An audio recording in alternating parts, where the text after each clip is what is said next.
It was early morning when I noticed the ATV missing from its usual spot by the garage. My heart skipped a beat.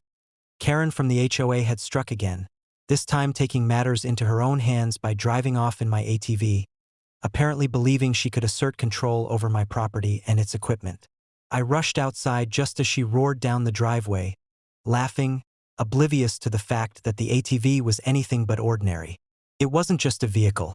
It was equipped with facial recognition, GPS tracking, and an auto-lock system I had personally programmed.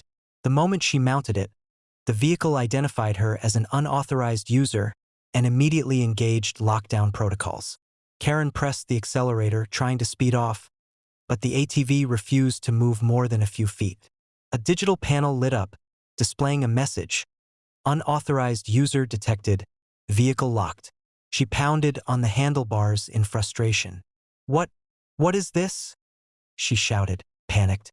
I stepped onto the driveway, calm and composed, as the ATV emitted a low warning beep.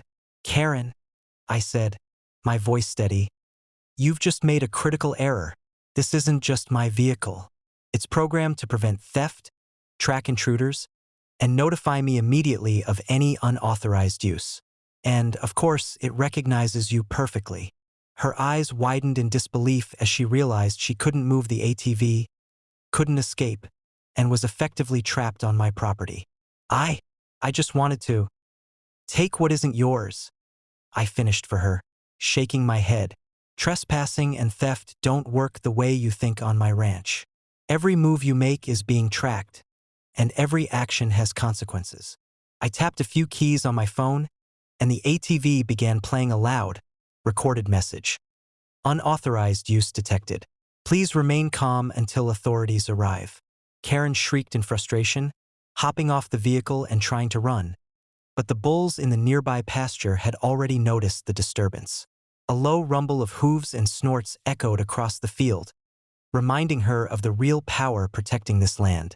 Within minutes, the local sheriff arrived, called automatically by the ATV's security system.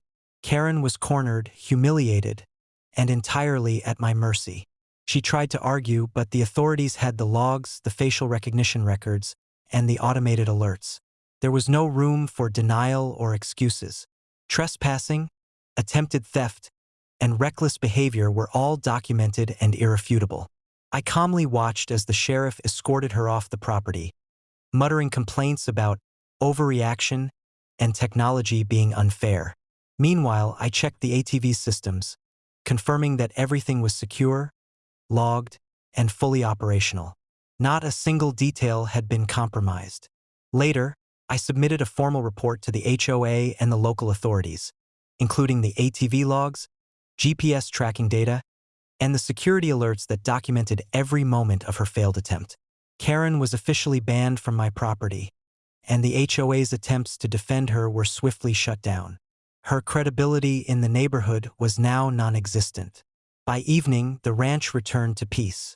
The bulls grazed quietly, the sun reflected off the lake, and I walked along the driveway, surveying my secure property.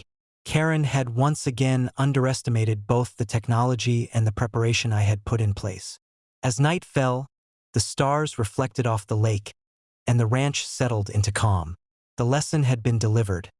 Trespassers and thieves, especially someone as audacious as Karen, would find themselves not only caught but completely powerless. On my ranch, ownership, preparation, and technology ensured that boundaries were absolute, and any attempt to cross them came with consequences beyond imagination.